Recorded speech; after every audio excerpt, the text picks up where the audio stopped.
Greetings and welcome to another episode of the Hourlings podcast. My name is Martin Wilsey, and we've got some crosstalk tonight. No problem, though.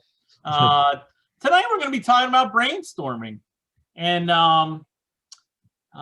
it's a tool that we in the Hourlings use pretty often, and it's a fun exercise when you've got a lot of interested parties that will contribute to brainstorming. And I think we'll start with David because we had a recent brainstorm session that he can talk about and how that's developed. David? Sure. So the idea was that we were going to brainstorm collectively a TV series.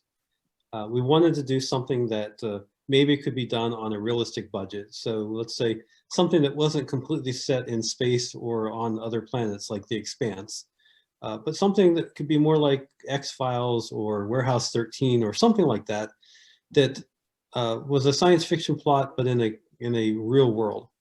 And so we spent a lot of time basically figuring out, well, what are the parameters? What's the setting? Is it the real world? Is it going to be science fiction? Is it going to be fantasy? Is it going to be time travel? Et cetera, et cetera.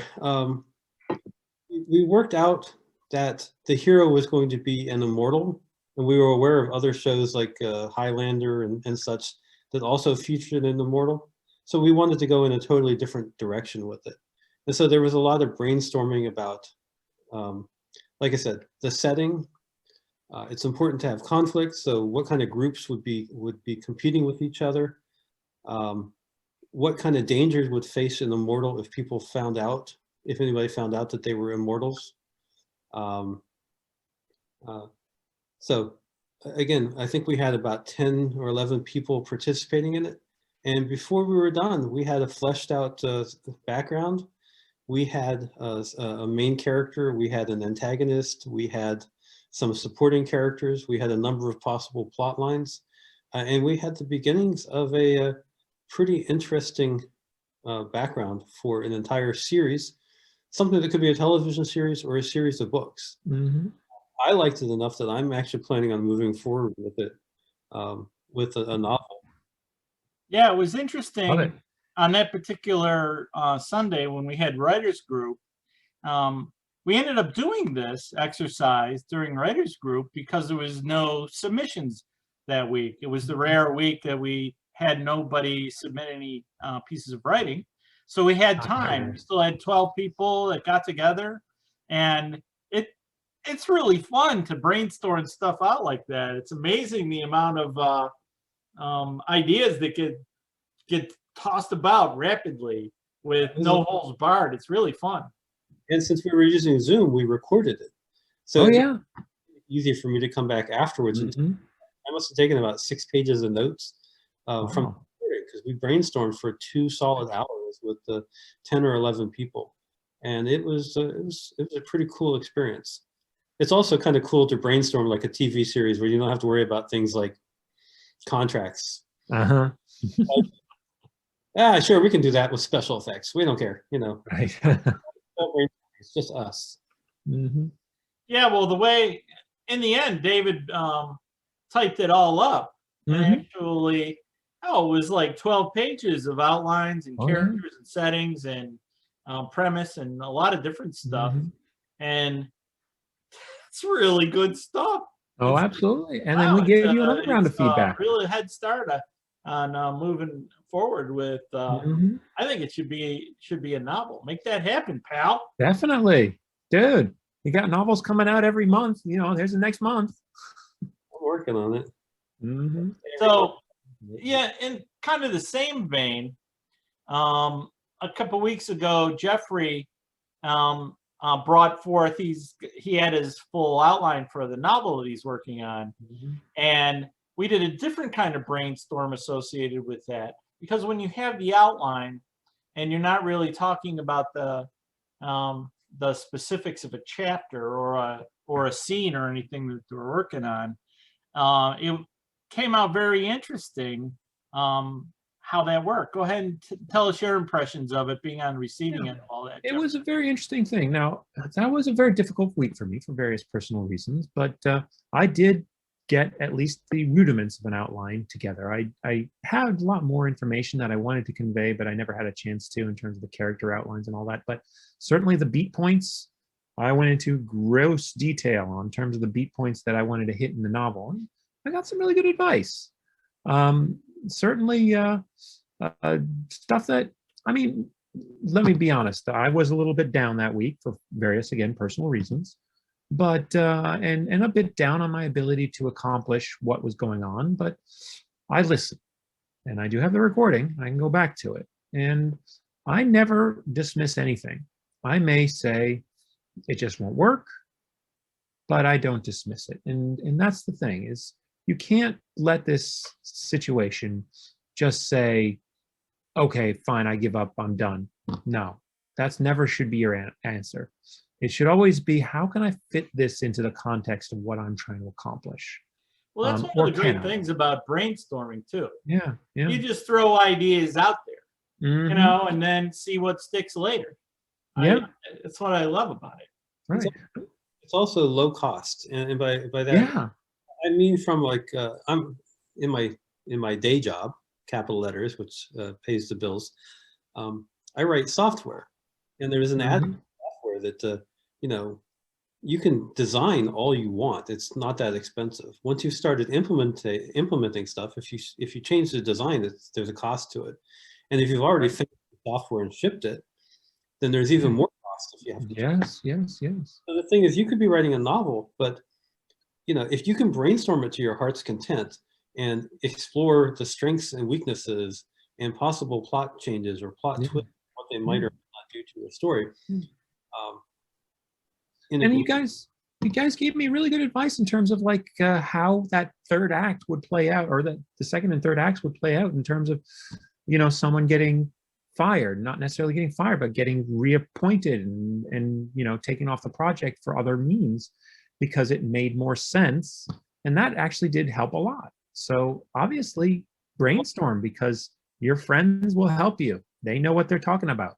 Yeah, I think if you get to a hard section or get painted into a corner and stuff, I brainstormed those kind of problems if you are in the middle of writing something and you get the right people in the room brainstorming. You're either going to have a lot of projectiles or some really good ideas. Right. So Shay, tell us your aspect of brainstorming. Yeah, I'll piggyback on that. I think there's two types for me. There's the isolated brainstorming, and then there's communal brainstorming. And so isolated brainstorming I usually do before I start writing my first draft. And that will either be just myself with some music, which is cliche, but every writer seems to be inspired in some way or another by music. And then another thing I'll do is I'll go to the library and just take one plain 9x11 sheet of paper with a pen. And my goal is to fill that whole paper with bullet points and graphs or whatever of just cool stuff that I find that has to do with my topic. So for example, if I'm about to write a book that's going to be set in Africa, I'll get a bunch of books on Africa and I'll just look through them, find some cool stuff that inspires me, and I'll write it down. And once I fill that sheet of paper, just one, totally to the brim, then I put all the books away and I call that a day. And I feel like I've soaked up a little bit of ammunition to go in and write. So that's one way that I brainstorm. I really miss wandering the stacks at libraries. Yeah. I can't wait till the library near me is open again. You never know what you're word, gonna wander into that has to do with your book, and then it could lead you down a rabbit hole that is just perfect for your plot. So definitely recommend that. And I've kept every sheet I've done, so I have little folders in my filing cabinet, you know, with all those old sheets of notes. And then, like you said, Marty, there you go, David. Yep. And then, like you said, Marty, when I get into a rut, when I find I'm written against a wall, then I bring it to people, my trusted writers, and I just throw it out to them. I say, you know, here, I'm kind of stuck here. I wrote myself into a hole. How do I get out of it? And ideas will fly. And sometimes I feel guilty for how good the ideas are. Sometimes I just lift them right up. you know, and put them verbatim into my story. And, But, my notebook. If you're stuck, My notebook. is that when in doubt, blow something up. Mm. That helps just about any story. Yeah, for sure. Yeah, So that's what I do. that's the approach. Yeah. Yes, for me, I always start my process with brainstorming in the beginning. It's how my outlines are born, really. And for me, it usually contains 4 different aspects, and they happen in an order. I usually pick the setting first. You know, like my next novel is taking place in Richmond, Virginia today, or probably 2010, because today it's a little bit more problematic. So, you know, you pick the setting first. And then for me, then I will brainstorm up some characters in there. You know, what kind of characters do I want to have in this story? You know, and I'll plot them up. I'll cast them from IMDb.